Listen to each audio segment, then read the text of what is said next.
ringing.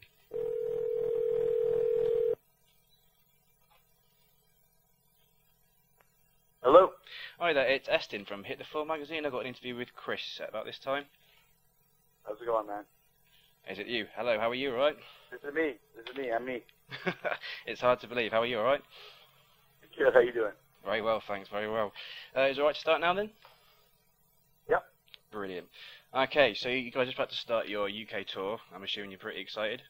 Oh yeah, totally, man. Very, very much so. I mean, we've always considered the UK to be like a second home for us because of the whole vibe and the attitude that's there. And we have a reputation as a great rock and roll band, a great live rock and roll band. And I think the UK more than any other country knows that.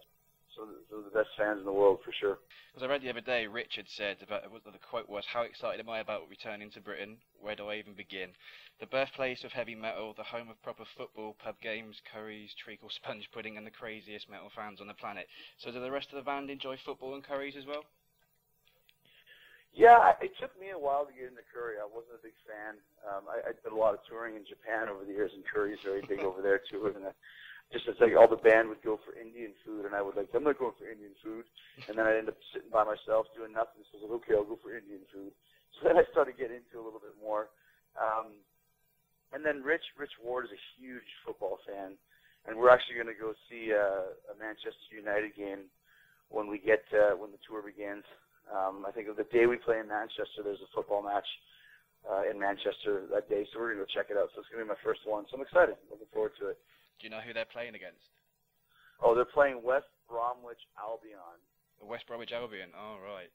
See, I support a team not far from there called Aston Villa. They're big rivals, so I hope you definitely beat them that day. All right.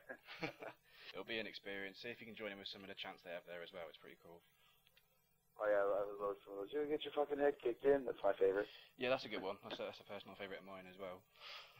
So, I mean, like you said, you've had a lot of success in the UK. I mean, do you reckon that sort of the massive wrestling following in the UK has helped towards sort of the warm reception you've had and the popularity you've gained over the years? I think it was a way to get in the door.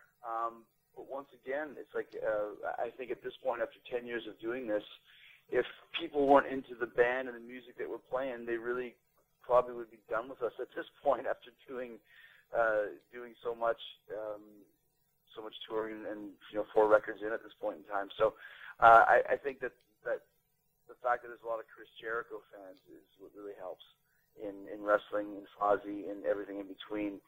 So I think some people still might come check us out because they know me as the guy from the WWE. But that's getting smaller and smaller. We welcome that. We want everyone to come check us out. If that's what gets you in the door, then I guarantee by the time you'll leave, you'll be chanting Fozzy as well with everybody else in the place. So that's all that matters. But yeah, I mean, it's funny while we're touching on the wrestling. I mean, a lot of artists will try and sort of separate the different projects if they've got more than one running at the same time. But with Fozzy, it's really hard to do that. I mean, given that sort of wrestling, at least when you started, seemed to be such a sort of integral part of the band. Because I mean, didn't you and Rich meet backstage at a WCW event at one point? And you were impressed when you saw him play with Stuck Mojo about their use of wrestling terminology, and the fact they had wrestling dolls all over the stage. Yeah, I thought that was pretty cool. The fact that they had all that stuff set up there, and I didn't even really talk to them. I was a little bit nervous about seeing them. So it was funny because I was like, oh, these guys are really wrestling fans, so that's kind of cool. But yeah, more than anything, we just really were kindred spirits right off the bat for as far as the different bands that we like, and as far as the different just the vibe. As soon as we met, we knew that there's something going on there, and that's kind of how it all started. And 10 years later, I mean, Rich is one of my best friends, and we really are taking pride in all this, all the success that we've had with the band and all the things that have been going on, and the fact that the band continues to grow, every record, every show that we play. So it's very cool to know that I met this guy, 11, 12 years ago, and we're still, it's like a girlfriend or something. We're still together, still going strong. And the thing I really enjoy about what's going on too is how many bands after 10 years are still growing. Yeah. Like we're still getting bigger and still growing, and that to me is the coolest thing about it. That we persevered and continued on to where now it's like everyone's kind of catching up to what we knew all along, that this is a great rock and roll band playing some great tunes. I mean, at the start, I mean, didn't you start with certain alter egos in a sort of wrestling fashion? But I guess that sort of petered off over the years. You've played several wrestling events, and you've played on Raw several times, and that kind of thing. One thing I've got to ask, as a wrestling fan, will there be a rematch of the Battle of Bands between you and John Cena at any point? No, and there never. That's the reason why I didn't do it in the first place. Is that, you know, when we started out, it was a fun thing. We had the alter egos. We were playing covers, and that all actually was because of Johnny Zazula, the guy who signed Metallica and Anthrax. He loved the concept of the band as a cover band, and he wanted us to do that. So, like any self-respecting musicians, we took the money and did it. But we realized pretty soon that we wanted to just do our own thing and be our own band, because we liked playing together, and we liked what we were doing. And I said, listen, if we want to continue this, we can't continue with these gimmicks.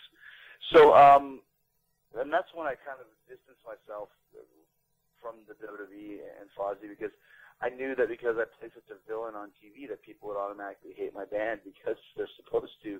Yeah. Because anything I do, I could bring my nice old grandmother on stage and they would call her a coke-whore, because that's just how wrestling fans are. So I need to keep that separate, and that's why I didn't do the Battle of the Bands in 2005, and that's why you'll rarely hear a mention of Fozzy on WWE, although they did use Martyr No More as one of their themes.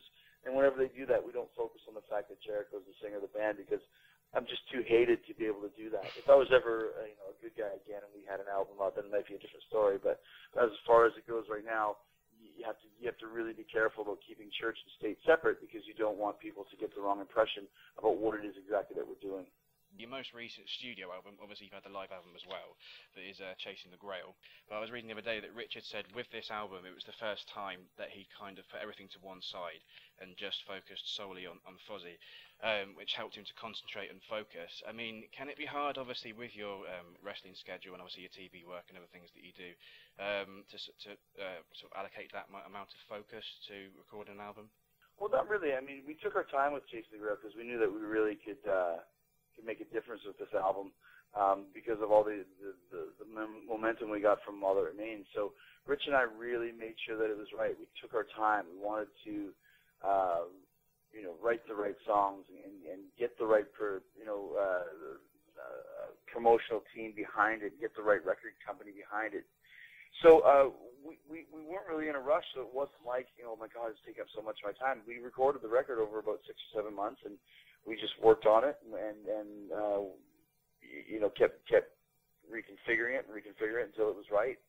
So because it's such a labor of love and such an important project for me and for us, it's not like you have to, my God, Jericho's so busy, he's doing a record, he's doing this. It's like it's part of who I am. Of course I'm doing a record. Why wouldn't I be? It's just me.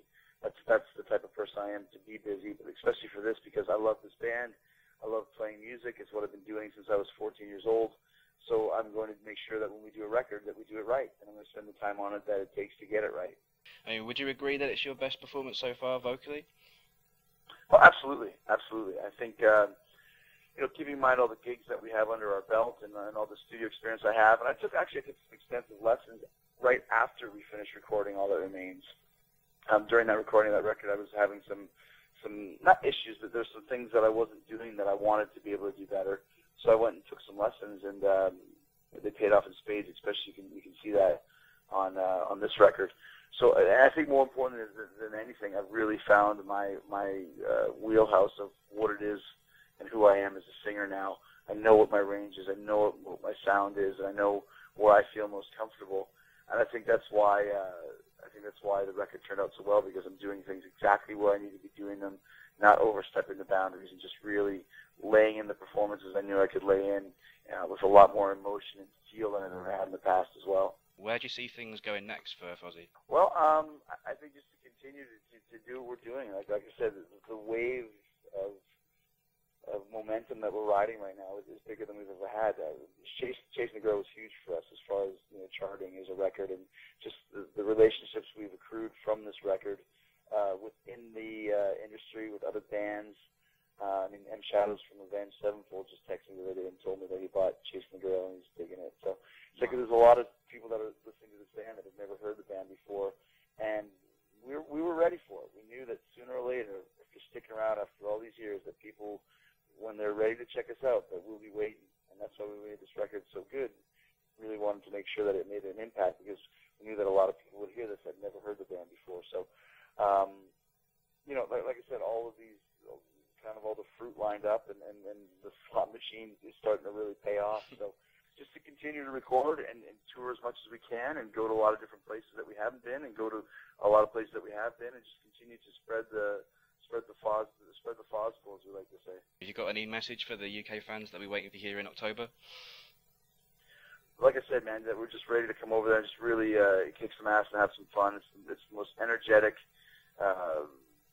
exciting crowds that we play for, and we've been rehearsing hard. We got a lot of surprises. Our set list is strong. We added some songs, so we're really looking forward to coming over there and having a great time with all of our UK fans. It's going to be a long one. It's like 15 shows in a row, but we're ready for it. So we hope you are too. I'm sure there will be. Alright, just before I do leave you, I'm a massive wrestling fan, and I wouldn't be able to live with myself if I didn't ask you just a few questions about the wrestling before we do go. Is it okay if I just throw a few quick fire questions at you? Yeah, sure. Okay, first one. Make a choice, Bushwhackers or Legion of Doom? Legion of Doom. Legion of Doom. Nice Hulk Hogan or evil Hulk Hogan? Evil Hulk Hogan. Which wrestler has hurt you the most in your career? Rob Van Dam. Oh dear. Yeah, I think I know what you're talking about there as well. If you were to get knocked out by a celebrity again, would it be Mickey Rourke or Mike Tyson? I think Rourke is crazier than Tyson, so I'll go with Mickey. I think you might be right. And if you were to wrestle any wrestler, past or present, the whole history of the WWE or any other kind of federation, who would it be? I was a huge fan of the Dynamite Kid. So Dynamite Kid or Owen Hart. I never got to wrestle with either of those guys. You're an absolute icon of the sport, and it's been brilliant to talk to you. But yeah, thanks for giving us some of your time, and I hope you have a great time when you come over here in October. Very cool, man. Thanks a lot. Thanks a lot. Cheers, then.